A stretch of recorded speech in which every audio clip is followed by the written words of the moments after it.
Wah,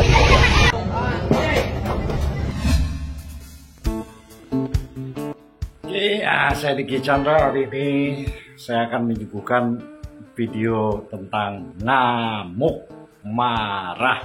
Ini episode yang akan kita bahas hari ini. Walaupun nggak banyak videonya, tapi mudah-mudahan seru ya. Ini dia videonya.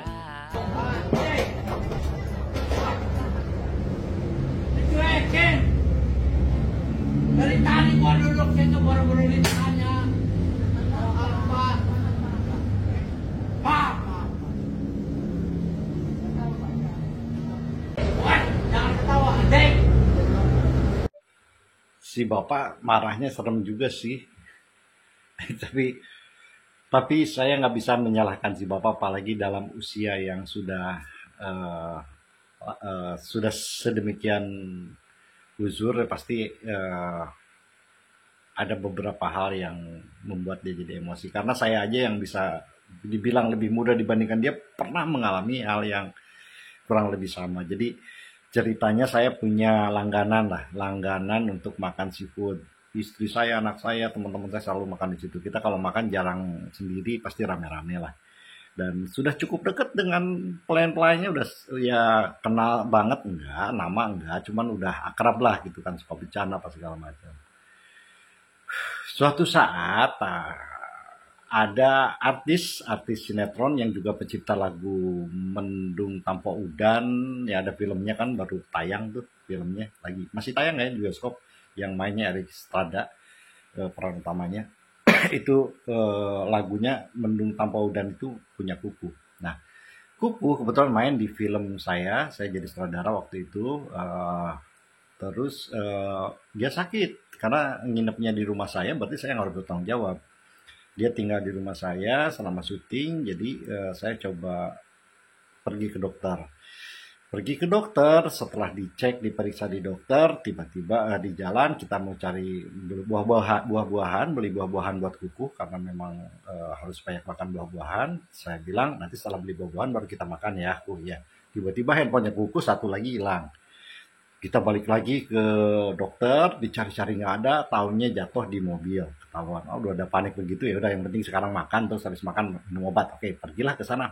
Saya pesan langsung tuh, Bang, saya pesan anu. Pak, oke, dan duduk. Udah ngobrol sama Kuku, gimana perasaan Kuku, gini. Pas saya lihat, itu waktu itu masih ada cuma satu orang. Setelah itu orangnya pergi, muncul satu orang lagi. Pulang, satu orang lagi, sampai ada 4-5 orang yang datang untuk belanja dan diladenin. Yang punya saya sama Kuku sama sekali nggak ada, minuman pun nggak ada. Akhirnya saya samperin. Pas saya samperin, emang tadi pesan apa? Ternyata belum dibikin. Wah, itu saya kesal banget. Ya Allah, problemnya saya bawa orang sakit. Dan saya jelas kok pesan anu udah disebutin. Dan ternyata tidak dicatat. Aduh, maaf Bang, tidak tercatat. Karena pelayannya ternyata masih beberapa masih baru-baru. Sampai yang punyanya juga, yang bosnya sempat marah juga sama anak buahnya. Udah, saya ini pulang. Kesal saya udah sampai detik ini saya nggak pernah ke situ lagi. Ya Allah, menyedihkan dan menyebalkan. Dah mungkin perasaan si orang tua tersebut hampir mirip dengan apa yang saya rasakan, dimana kita merasa dicuekin gitu loh. Nah, ini pesan untuk para pedagang. Ada juga beberapa kali saya ketemu pedagang yang seolah acuh tak acuh, seolah-olah nggak butuh apa gimana, padahal keramahan itu bagian daripada menu yang harus didapatkan oleh para tamu sebetulnya. Jadi ya tamu juga sama, harus seramah mungkin, jangan belagu, diusahakan begitu. Tapi pedagang apalagi gitu, seharusnya lebih ramah lagi. Bisa saja sebetulnya yang datang ke restoran atau tempat makan kamu itu jauh lebih miskin dibandingkan kamu secara ekonomi, tapi bukan berarti kamu punya hak untuk menginjak dia. Karena sekecil apapun tamu, itu adalah tamu yang bisa membuat resto kamu jadi maju. Ya, saya paham lah apa yang dirasakan oleh Bapak. Walaupun mungkin sebagian orang, bahkan saya sendiri memang nggak perlu sampai sebegitunya. Saya juga nggak sampai nendang kursi sih, enggak sih. Cuman kita harus bisa maklum, beliau adalah orang tua. Orang tua itu memang umumnya secara untuk mengendalikan emosi banyak yang kesulitan, jadi mohon dimaklum aja. Next.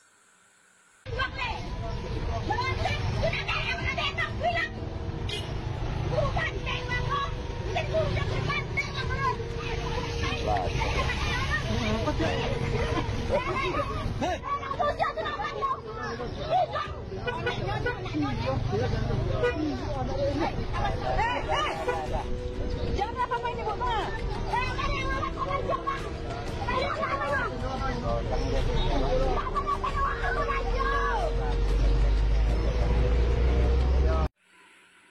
Duh, kalau ini sih sebetulnya wajar juga ya, seorang ibu pasti akan sangat tersinggung, anaknya juga sama. Soalnya si anaknya yang mungkin ya, si anaknya yang dihianati oleh suaminya. Ya, makanya mereka ngamuk sama wanita yang dianggap atau wanita pelakornya. Ya, ini satu hal yang wajar bisa terjadi seperti itu. Saya yakin anaknya kalau misalnya udah gede bisa jadi ngamuk juga pas segala macam. Tidak ada jadi catatannya di sini adalah satu untuk pelakor ya, ngapain sih jadi pelakor? Udahlah gitu. Masih banyak cowok-cowok yang eh, bisa membahagiakan kamu dibandingkan kamu merebut pasangan orang. Kedua, em, eh, ada satu kisah tentang seorang preman. Preman ini suka malakin orang tapi orangnya asik, udah meninggal nih ya.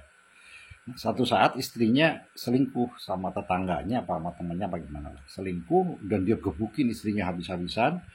Tapi anehnya dia malah membiarkan si cowoknya. Eh, Ternyata selidik-selidik dia menganggap bahwa dirinya ada sebagai seorang imam sudah salah mendidik si istri, karena yang bertugas mendidik istri adalah suami, maka dia yang tampar adalah istrinya, bukan si pelakornya. Si pelakor cuma diusir, jalan udahlah daripada kamu mati sama anak buah saya yang mau pergi aja. Nggak dia apa-apain lah, cenderung nggak dia apa-apain. Istrinya yang dipukulin sampai istrinya membongkar kekuatan beliau si preman ini, dan akhirnya preman ini ditembak oleh tim regu penembak. Kelemahannya apa? Ada karena ditembak berapa kali dia nggak mempan. Ini kisah yang terjadi di kota Tasikmalaya.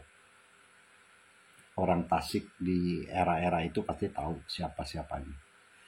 Nah, hikmah yang bisa diambil di sini adalah bahwa sebetulnya yang patut untuk dimarahi atau patut untuk ditegur dan segala macam selain pelakornya adalah si suami atau istri kita yang perlu dipertanyakan, diduduk bersamakan. Kalau suami udah melakukan hal yang seperti itu, apakah istri sanggup? Allah tidak suka orang yang cerai. Kenapa? Karena setelah cerai biasanya saling menjelekan, tidak akur satu sama lain, gitu kan. Walaupun makanya kenapa halal itu ya mungkin kalau cerai terus jadinya baik-baikan ya mungkin nggak ada masalah. Tapi kalau cerai akhirnya saling menjelekan jadi kacau. Daripada dipaksakan nantinya malah jadi benci atau segala macam, kalau itu merupakan jalan keluar, saya rasa nggak ada masalah daripada harus memaki, mencaci, ribut seperti itu tidak ada ujungnya. Oke, mungkin itu aja episode ngamuk kali ini. Sebetulnya banyak yang ngamuk-ngamuk, ada pejabat-pejabat yang ngamuk, ada artis juga yang ngamuk, ada beberapa hal yang ngamuk, tapi ya intinya siapapun yang ngamuk, saya juga ini pelajaran buat saya sendiri. Sebisa mungkin kita bisa mengendalikan amarah. Tidak ada masalah dengan marah, karena marah adalah anugerah. Tapi yang jadi masalah adalah bagaimana cara kita mengendalikan amarah. Jangan sampai amarah yang mengendalikan kita. Marah, kesal itu adalah fitrah dan menjadi hak kita untuk punya itu. Dan sesekali marah bahkan harus marah kalau memang ada sesuatu yang salah. Kenapa tidak? Cuman jangan sampai kita dikendalikan oleh amarah. Akhirnya marah kita menjadi tidak pintar. Karena marah itu ada marah pintar, ada marah bodoh. Marah pintar itu adalah dari selesai marah, orangnya akan menjadi mengerti, memahami, dan belajar untuk tidak melakukan kesalahan yang sama. Ada juga yang selesai marah malah jadi ribut, jadi berkepanjangan. Ya, itu yang saya juga harus belajar, kita semua harus belajar agar kita menjadi orang yang bisa marah dengan cara yang cerdas dan pintar. Jangan lupa terus ikutin 10 menit Diki Chandra di Diki Chandra Channel. Subscribe, like, comment, share, dan juga tekan tombol loncengnya untuk notifikasi. Assalamualaikum warahmatullahi wabarakatuh.